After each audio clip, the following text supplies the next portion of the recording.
जय हिंद दोस्तों। Recently supreme court का एक बड़ा बयान आया है बुलडोजर जस्टिस में। जो बुलडोजर एक्शन लिए जा रहे हैं अगेंस्ट द फैमिली जो कन्विक्टेड है या फिर एक्यूज्ड है किसी क्राइम में। ठीक है, तो चलिए देखते हैं इस न्यूज को एग्जैक्टली क्या सुप्रीम कोर्ट ने कहा। What is bulldozer justice, we will also know that. ठीक है, और अदर फैक्टर्स को भी जानेंगे पूरे डिटेल में। शुरू करते हैं। ये देखिए टाइम्स ऑफ इंडिया का आर्टिकल है। Become someone's is an accused or convict, it cannot be, leads to the demolition of the house. Yes, see on bulldozer action। ठीक है, इंडिया टुडे का आर्टिकल है। ठीक है, उसमें बोला है सुप्रीम कोर्ट ने be it temple dargah it has to go. Supreme Court on encroachment. चलिए डिटेल में देखते हैं एग्जैक्टली क्या हुआ है। ठीक है, सुप्रीम कोर्ट ने जो इसका अर्लियर इंस्टांस था उसको दोहराते हुए कहा कि केवल एक्विजिशन और even conviction of heinous crime can not B A ground for demolition of property. ठीक है, मतलब अगर कोई भी एक्यूज्ड है और कन्विक्ट है तो हिनियस क्राइम में, तो वह बस एक ग्राउंड नहीं होगा उसके घर का डिमोलिशन करने में। ठीक है, मतलब उसके घर को गिराने में। ये आया कहाँ से था by the way? Two agree person थे फ्रॉम राजस्थान और मध्य प्रदेश से। वह सुप्रीम कोर्ट से गुहार लगाए अर्जेंट हियरिंग, अर्जेंट हियरिंग के लिए, क्योंकि उनका हाउस डिमोलिश कर दिया गया था। ठीक है, अगर हम इस पे जो अर्लियर सुप्रीम कोर्ट का डिसीजन देखें तो कहीं ना कहीं 1 महीने पहले सुप्रीम कोर्ट का डिसीजन आया था कि वह जो बुलडोजर जस्टिस का कॉन्सेप्ट है कहीं ना कहीं उसको ऑल स्टेट को गवर्न किया था सुप्रीम कोर्ट ने कि not to carry out any demolition work till the October 1, मतलब अक्टूबर 1 तक कोई भी ऐसा डिमोलिशन वर्क नहीं किया जाएगा। ठीक है, without taking approval from the supreme court या कोर्ट। ठीक है, अब बुलडोजर जस्टिस को देख लेते हैं। देखो, इसका कहीं एज ए कोई कॉन्सेप्ट नहीं है हमारे कॉन्स्टिट्यूशन में, ना कहीं ऐसे मेंशन है किसी भी लॉ एक्सेट्रा में। ये जनरली पीपल के द्वारा बोला जाता है, हाँ, जो कि एक form of instant justice mechanism है। ठीक है, कि तुरंत जस्टिस दे दिए। अब उसमें क्या करेंगे लोग? हाउस को रेज कर देंगे। ठीक है, शॉप को जला देंगे और एनी प्रेमिसेस जो बिलोंग करते हैं individual accused of the crime, जो एक्यूज्ड है क्राइम का, हाँ, उसके घर को जला देंगे, उसके शॉप्स को जला देंगे, सबको। ठीक है, तो बुलडोजर जस्टिस का मतलब ये है। अब सुप्रीम कोर्ट की बात कर लेते हैं। What supreme court said. ठीक है, एक बेंच था जो कि जस्टिस बी आर गवाई और के एम विश्वनाथ का। ठीक है, इन्होंने बोला कि there can not be different law for a particular religion. एक पर्टिकुलर रिलीजन के लिए कोई डिफरेंट लॉ नहीं होना चाहिए। ठीक है, और साथ ही साथ ये भी बोला कि इट विल नॉट प्रोटेक्ट, कोई भी प्रोटेक्शन नहीं देगा सुप्रीम कोर्ट ऑन जो अनऑथोराइज कंस्ट्रक्शन हुए हैं पब्लिक लैंड्स पे। ठीक है, पब्लिक रोड पे और फॉरेस्ट एरियाज में। तो मतलब क्या है बेसिकली कि जो सुप्रीम कोर्ट है वह जो अनऑथोराइज कंस्ट्रक्शन हो रखे हैं जो कि पब्लिक लैंड है, रोड वगैरह पे है, उसको सपोर्ट नहीं करेगा, उसको जाना ही होगा, उसको हटना ही होगा। ठीक है, और साथ ही साथ ये भी बोला कि चाहे वो टेम्पल हो, दरगाह हो, ऑन पब्लिक लैंड पे इट हैज़ टू गो, मतलब वो उसको डिमोलिश कर दिया जाएगा।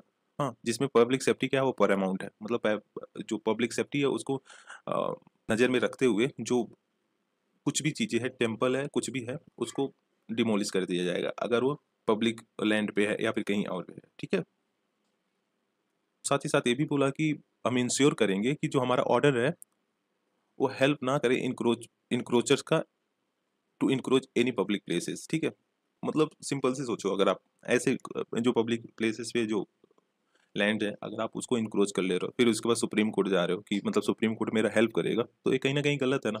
You are doing wrong thing. और फिर उसके बाद आप सुप्रीम कोर्ट चले जा रहे हो, मेरे राइट का हनन हो रहा, मेरे राइट का हनन हो रहा।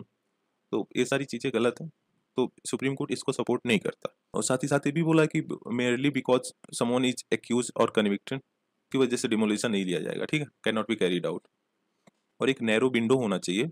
साथ ही साथ even before order of demolition are passed, मतलब कुछ टाइम पीरियड देना चाहिए अगर डिमोलिशन का ऑर्डर पास हो चुका है तो।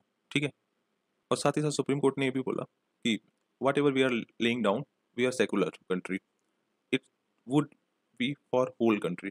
ऐसा नहीं है कि अगर हियरिंग कर रहा है किसी पर्टिकुलर स्टेट का, सपोज दैट यूपी से कोई बंदा चला गया, ठीक है, तो वो बस अप्लीकेबल होगा बस यूपी पे। सुप्रीम कोर्ट का कोई डिसीजन लिया बस अप्लीकेबल उत्तर प्रदेश पे होगा। कोई भी लॉ सुप्रीम कोर्ट बनाता है, कोई भी डिसीजन कोई भी डिसीजन सुप्रीम कोर्ट देता है तो वो सारे स्टेट पे एप्लीकेबल होगा इक्वली, ठीक है, ना कि पर्टिकुलर स्टेट। और जो डेमोलिशन की नोटिस होती है उसको देख लेते हैं एग्जैक्टली उसमें सुप्रीम कोर्ट ने क्या कहा। सुप्रीम कोर्ट ने ये बोला कि notice issued before the action is taken against alleged unauthorised construction. मतलब नोटिस इशू होना चाहिए बिफोर एक्शन लेने से पहले, ठीक है। अगर कोई अनऑथराइज्ड कंस्ट्रक्शन हुआ है किसी पब्लिक लैंड पे, पब्लिक प्रॉपर्टी पे, फॉरेस्ट एरियाज में, कहीं भी, ठीक है, तो उसने साथ ही साथ बताया बेस्ट वे क्या है इसको भेजने के लिए कि रजिस्टर पोस्ट से आप भेजें। मतलब ऐसा नहीं कि आप जाके उसको दे रहे हैं, मतलब देते ही तुरंत उसके बाद डिमोलिश कर दे रहे हैं। साथ ही साथ किसी अदर पर्सन को दे दिए, जो कि वो जाके उनको डिमोलिशन पेपर दे उसको, तो पता चला कि बंदा जब तक वो अपना एक अल्टरनेट ढूंढे उसका, तब तक डिमोलिश हो गया उसका प्लेस। तो ये सारी चीज़ें नहीं होना चाहिए। मतलब पोस्ट जो हमेशा है वो रजिस्टर पोस्ट से भेजनी जानी चाहिए। There has to be valid service of notice through register AD. Register AD acknowledgement due क्या होता है बेसिकली, इसमें होता है कि ऐसा हो कि मतलब जैसे मैं कोई चीज़ रिसीव किया, कोई भी पोस्ट रिसीव किया, तो मैं उसको एक्नॉलेज कर रहा हूँ, मतलब उसको चीज़ों को एक्सेप्ट कर रहा हूँ कि हाँ that I receive that letter package और डॉक्यूमेंट्स कुछ भी हो, ठीक है।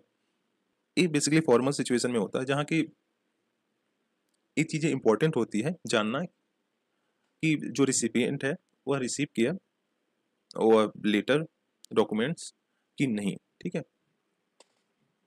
और साथ ही साथ इसका डिजिटल रिकॉर्ड भी होना चाहिए। जो भी चीज़ें भेजी जा रही हैं कहीं ना कहीं उसका डिजिटल रिकॉर्ड रखना चाहिए, ताकि जो ऑफिसर्स के अगेंस्ट कार्रवाई हो जा रही है जनरली, मतलब भेज तो रहे हैं बहुत सारे ऐसे लीगल वे में चीज़ें करी जा रही हैं, बट स्टिल जो ऑफिसर्स हैं उनको धर लिया जा रहा है, उनको उनके अगेंस्ट एक्शन लेना पड़ रहा है, ठीक है। वो सारी चीज़ें ना हो जिसकी वजह से सुप्रीम कोर्ट ने ये बोला है, ठीक है।